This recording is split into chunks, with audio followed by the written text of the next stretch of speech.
Hey, everybody. Thank you for joining us for another episode of the Church Leadership Lab podcast, where we get to have conversations that empower healthy churches. We're excited to bring another one of those to you today. My name is Scott, one of the hosts, and this is Casey, another host. I like it. Hi, Scott. How's it going? Good. That was a weird way to say that. No, it's okay. I'll change the subject and tell you something that has nothing to do with anything. Perfect.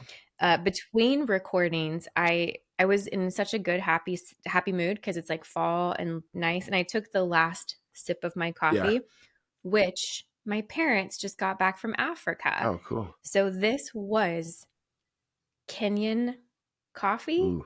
It is the best coffee I've had in probably years. Wow. And I just got really sad because it's gone. That's both awesome but sad too, because But there's more downstairs. Oh, so okay. It's going to be fine. Yeah. I thought you were like, it's gone. Like that's the last that we have. That's One not cup, like that was not it. like I got to go fill up the cup again. Yeah, I have to walk all the way down my stairs. Yeah, I thought you had to go where back to it's Kenya to waiting get for more. me. You're like, no, I just downstairs. Well, probably in like 3 more pots, it will be a gone. But right in it. But anyway, my dad's a pastor, and they are helping this company that builds wells to have clean, safe water. Yeah. And they brought back the most delicious coffee. That's awesome. And I'll get a refill. It'll be fine. Very cool. Well, today we have a conversation that we got to have with Mark Crain. Mark Crain is actually a teammate of ours. He's the Operations Enablement Training and Development Manager here at Ministry Brands. Mark is just such a wealth of knowledge. He has over a decade of experience in education, half of which has been in service to churches and other organizations here at Ministry Brands.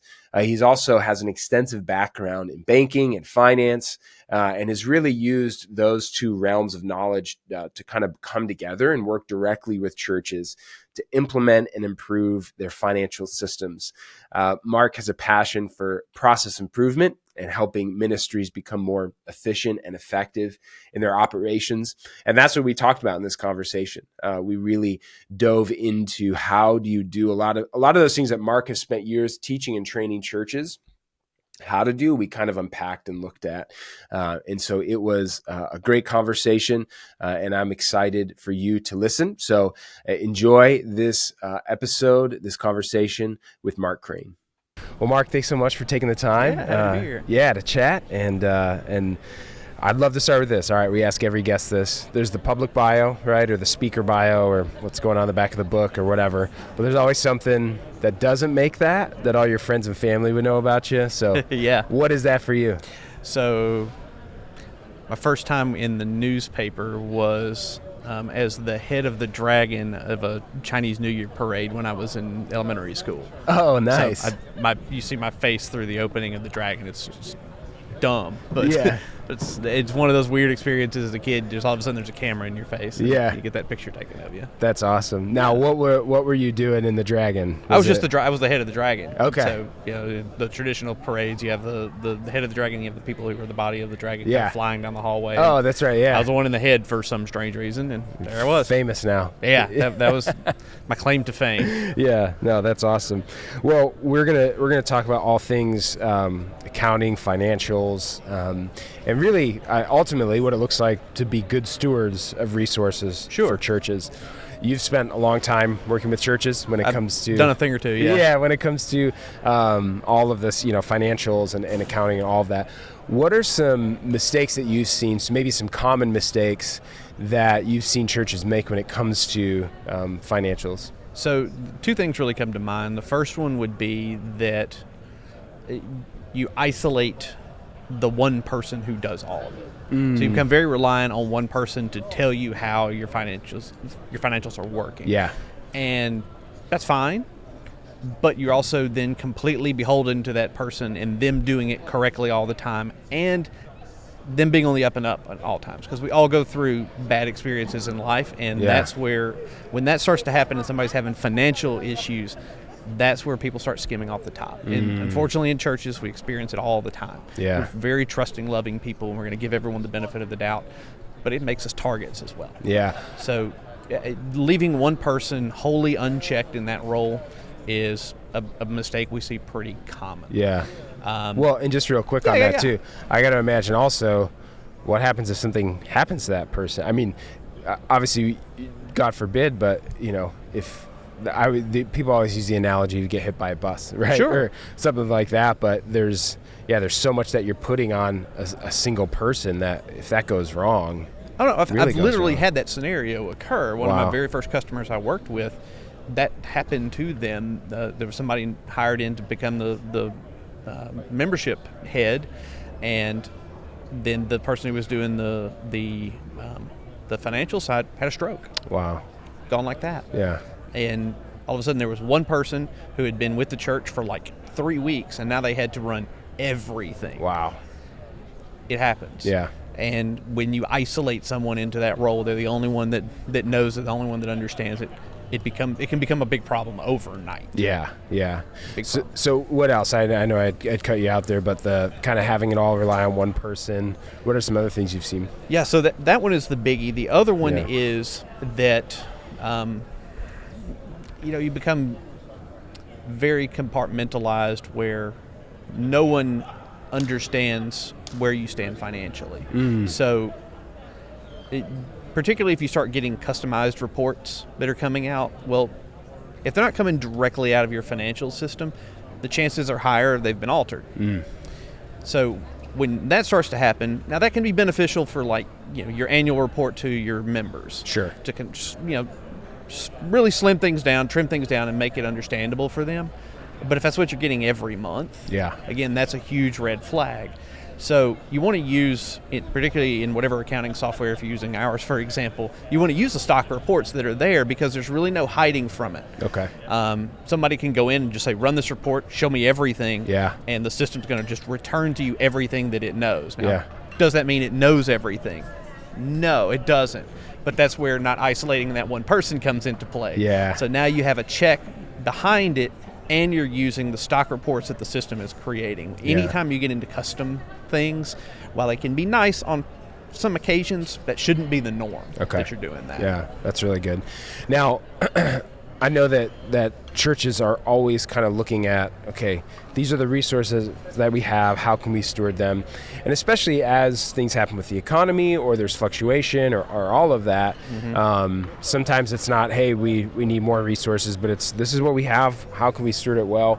What have you seen as far as some really good best practices, things that churches can do to increase that stewardship of their resources? So, number one, in order to grow your finances, to be able to to have more to be stewards of, you have to ask. If you're not asking your members for financial support, they're not liable to give it to you. We've seen this in the last few years as things get tighter and tighter for your members. Their ability to give goes down. So if you're not communicating with them about their giving and what their plans are, you're in the dark. The way that you can combat that is, I suggest to a lot of churches to adopt zero-based budgeting. Okay. Take everything down to zero every year and justify every expense every single year. But also make sure you're asking your members about what they're going to contribute, because that's a big part of it. If you don't have the money to fund what you want to do, you have to start looking and making cuts, because it has to be an ongoing concern. Churches all over the country are closing. And a lot of them are closing with a few hundred members still, but they didn't cut their expenses enough. Now they're in such a deep hole they can't get out, and they have to sell their building in order to make everything whole. Well, and I think again, it comes down to just I think it's honoring to those who have given, that you steward that well, but then it also enables that for future ministry, and that's the goal. I mean, nobody's planting a church to have it last for 2 years. Sure. Right? But you also shouldn't be planting a church in order to just pay your pastor. Totally. The pastor is the one who interprets the word to some degree. They're not the one who's necessarily the figurehead of the church. The church is much more wide-ranging with that. We've had multiple conversations this week about churches that do all of these missions things, even locally, but they invest a lot of time and money and effort into it. That's a lot of what your church is about. So if a ton of your money is being consumed by administrative things, you really need to take a look at that, because that's going to impact you long term. Now, should you still be paying your people? Of course.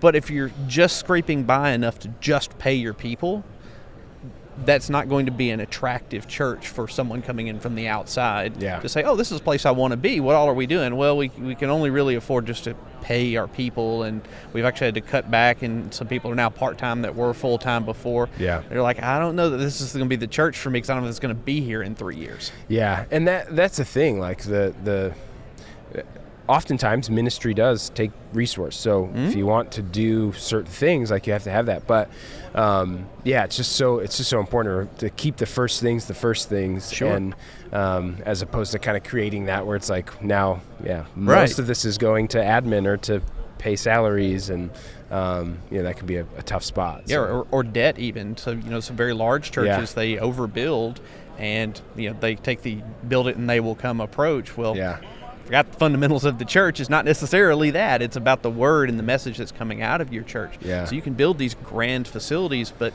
if you can't financially support them, they can be the end of your church. Yeah. So it's about being right-sized at all times. Now, you don't want to do 9 expansions over the course of 10 years in order to float your population. Yeah. But the ways you mitigate that are say, okay, instead of expanding, we just need to, let's do a third service. Let's start offering a Wednesday night service. Let's start doing a Sunday night service. You use these alternate ways to still get more people in the door, maybe not at the time they expected, but with the same message they expected. Yeah.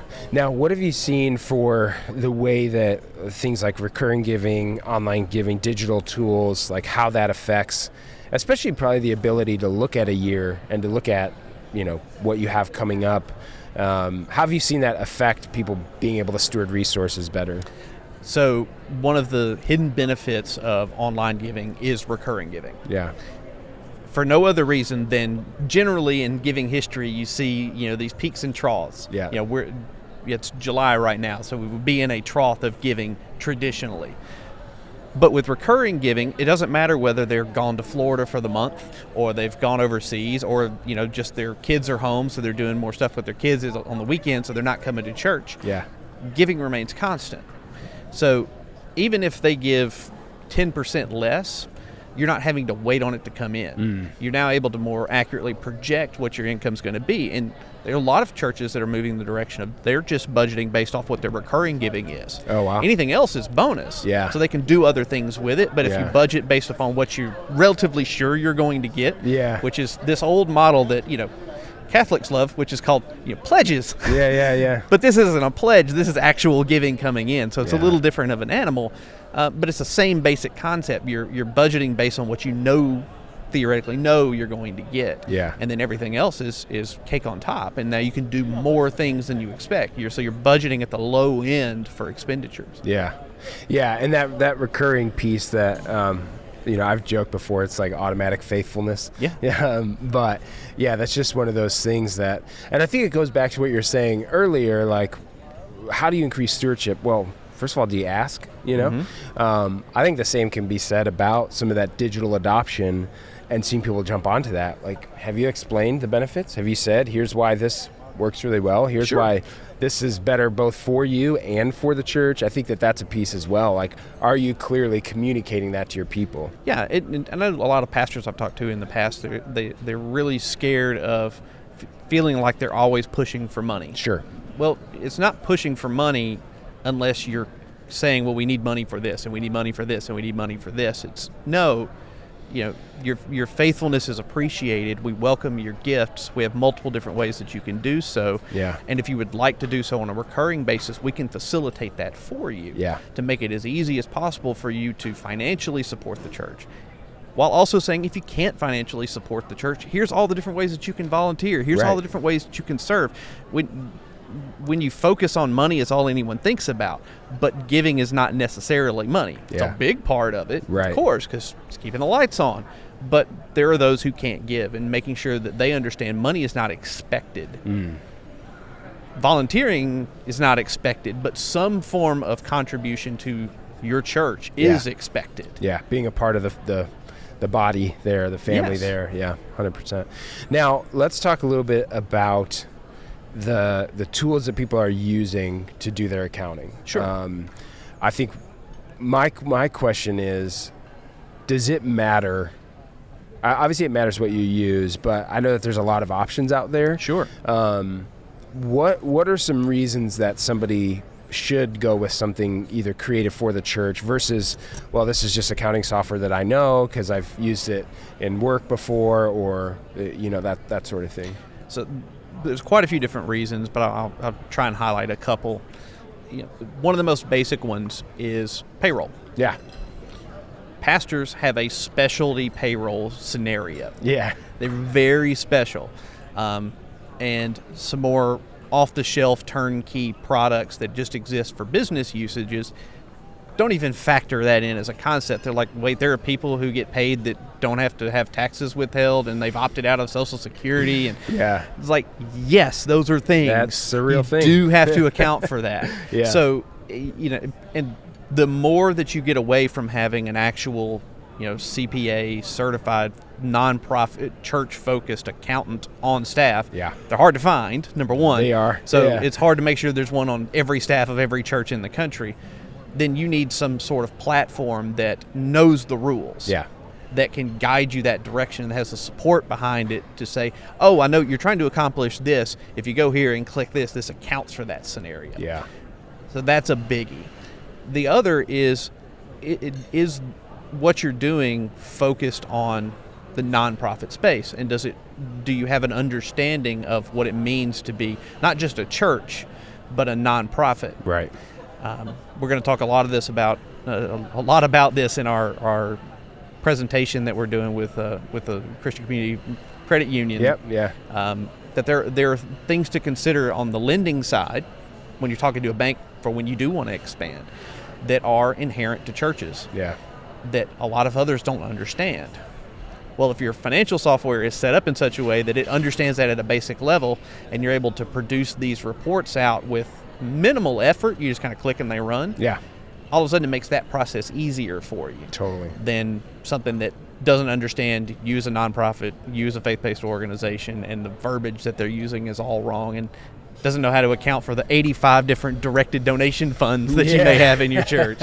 Well, yeah, and there's so many things that are unique about ministry, period, right? Mm-hmm. Like even when you step further out from financials, that it makes sense to have resources specifically created. I mean, think about like a church management software. Mm-hmm. I've heard people say like, you just use a CRM or something, or sure. It's like, well, theoretically, could you?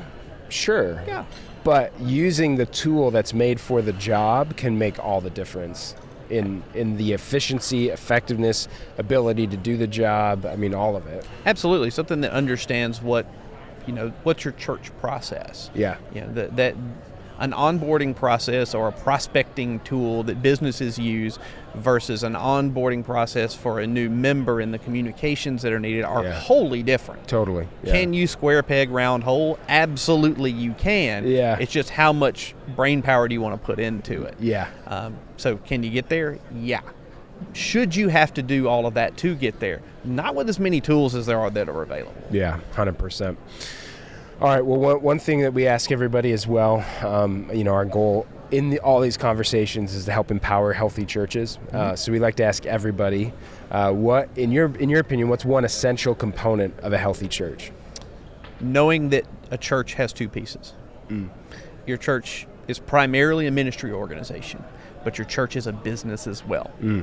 So if you do not have anyone around who understands business as a concept, it's putting your ministry in danger.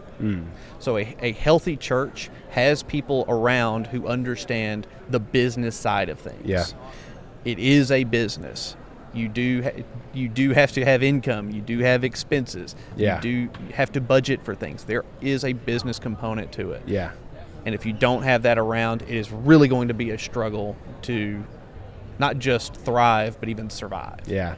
Well, and like we said, like it can actually hurt then the ministry you want to do. Absolutely. Because that's just kind of the reality of the world that we live in right now. So 100%. Yeah, that's good. It's really good. All right, we have our last little section, our final five. Sure. It's going to be rapid fire. Okay, you All ready? right. First one book that you'd recommend to church leaders. Well, I would say the Bible, but you should be reading that already. Yes. Let's assume that one. Let's assume that one. Oh, wow. I would say How to Win Friends and Influence People. Yeah. an understanding of how human psychology works. Yeah. Because not only on the ministry side do you need to understand that and be able to identify people's problems and how to empathize with them, but on the business side of things as well, how to develop a good team that works together to meet all of the goals of the church. Yeah. So, leadership books are great, even from the secular space, and you may, read some things you don't necessarily want to read. Sure. But it's coming from a place of trying to grow you as a leader in your church organization. Yeah. You can bring in all the stuff you need to bring in, but there are a lot of great thinkers, and that's a classic book that's been around for 100 or more years. Yeah. They can really help with that. That's awesome. All right, what's the last thing you listened to? The last thing I listened to last night would probably have been a sermon from Alistair Begg. Okay, nice. Don't remember the specific name, but I do my best to listen to sermons from lots of different pastors all over the country and all over the world. That's kind of what I do in my free time. Nice. Yeah, awesome. All right, what's your favorite piece of technology? You can't, our only rule is you can't see your phone because everyone says their phone because it's amazing to have a computer in your pocket. But yeah, who doesn't want a computer in their pocket? Oh, wait, I don't. Yeah. I would have to say my favorite piece of technology, if you want to be really literal with it, we can say the wheel, but yeah, that's done a lot. in modern technology, I would have to say the smartwatch. Yeah. Just the ability to keep track of so many different things. I don't have to have my phone out. I can get the alerts and I can see, okay, is this important or not? But it's also tracking my own health statistics. Am I making good choices today? Yeah. It can help me with that. Yeah, it is wild what those can do and what they'll continue to progress to be able to do. Sure. So, all right, what is a quote or a piece of advice that you've heard previously that's just kind of stuck with you? Don't give up. Don't ever give up. That classic quote. It's so true. The only time you lose is when you stop. Yeah. You can read the writing on the wall. It's like, okay, I'm heading the wrong direction, but that just means a course correction. That doesn't necessarily mean that you're doing the wrong thing. Yeah. Just by giving up, you've stopped completely. Yeah, that's good. So Jim Valvano. Nice. All right, last one. What's one thing you'd like to communicate to our audience of church leaders? You're not alone. It can be very lonely in the world these days, particularly if you're a church that is adjusted to our new world and a lot of your folks are working from home more. You as a church leader may walk into your building on a Tuesday afternoon and there's no one there. Yeah. And you're going in to write your sermon in silence in a building where most of the lights aren't even on. Yeah. You're not alone in it. It certainly can feel that way. So developing relationships with not only pastors who are working and other ministry leaders who are working within your own denominations, your own faiths, but locally as well, that are coming from completely different backgrounds. Yeah. Generally, they all have the same goal in mind. They're all trying to grow the kingdom. Yeah. They may be going about it in different ways, but it also will help give you a better understanding of your community at large, not just the community of people that are walking in your doors every week. It really helps expose you to your broader community and what people's concerns really are. Yeah, no, that's good. It's really good.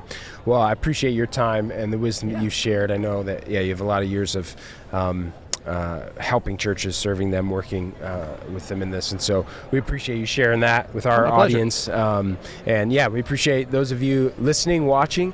Thanks so much for taking the time. We would love for you to leave a comment, subscribe, review, all the podcast things. And it helps us to bring more conversations that help empower healthy churches. So thanks for listening. We'll see you next time. Thank you. This episode of the Church Leadership Lab podcast is brought to you by Ministry Brands, the largest provider of church technology software. Over 90,000 churches rely on Ministry Brands for their single platform solution that brings together all the digital tools a church needs.